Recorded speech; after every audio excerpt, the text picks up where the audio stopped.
देखिए, पिछले 2 दिनों से नोएडा में पूर्णतया शांति व्याप्त है।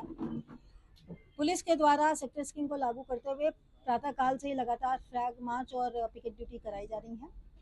कल भी और आज भी नोएडा जनपद के समस्त औद्योगिक क्लस्टर्स की इकाइयां शांतिपूर्वक खुली और सभी श्रमिक जो हैं उन्होंने अलग अलग शिफ्टों में, कई जगहों पर एक शिफ्ट, कई जगहों पर मैक्सिमम 2 शिफ्ट और कई जगहों पर 3 शिफ्टों में आके अपना काम करना प्रारंभ कर दिया है। उत्तर प्रदेश सरकार द्वारा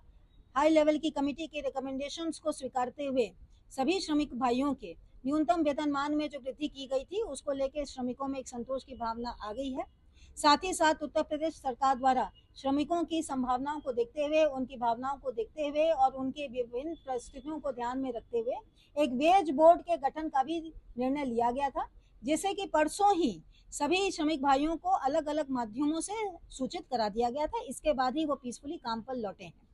आज भी जनपद में सभी सेक्टर्स में शांति व्याप्त है, काम चल रहा है, श्रमिक आ रहे हैं और जा रहे हैं। इसी क्रम में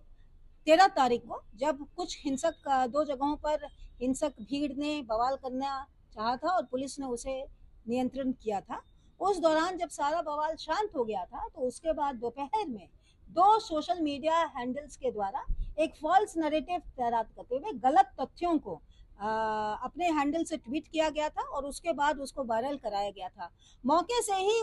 वापस लौट रहे श्रमिकों के पुनः उत्तेजना में आने और उनके द्वारा पुलिस के साथ दोबारा से मोर्चा संभालने की दिशा में एक मजदूर के हाथ से ही इसकी जो सूचना प्राप्त होने पर इसको तत्काल वेरीफाई कराया गया था और उसमें पुलिस की गलत फायरिंग, पुलिस ने फायरिंग की और कुछ लोगों की मृत्यु हुई, ऐसे गलत तथ्य डालकर मजदूरों को उकसाने की दिशा में महत्वपूर्ण रोल अदा किया गया था। ऐसी दशा में इन 2 एक्स हैंडल्स के खिलाफ में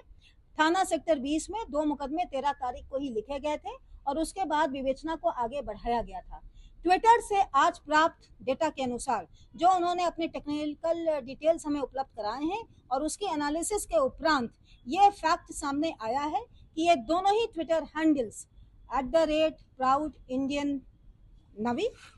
एंड एक आपका है जिसकी सूचना आपको अलग से दे दी जाएगी जो उस FIR का हिस्सा है। ये दोनों ही हैंडल लगातार पाकिस्तान से ऑपरेट होना पाए गए हैं। इनमें लगातार जो नेट की कनेक्टिविटी और IP एड्रेसेस हैं वो पाकिस्तान के हैं और इनके द्वारा समय समय पर VPN का भी दुरुपयोग किया जाना पाया गया है। विवेचना आगे प्रचलित है, यदि आगे कोई तथ्य आते हैं तो आपको अवगत कराया जाएगा। आप सभी के माध्यम से मेरे पुनः गौतम बुद्ध नगर जनपद के सभी श्रमिक भाइयों से और जन सामान्य से निवेदन है कि किसी के भी उकसा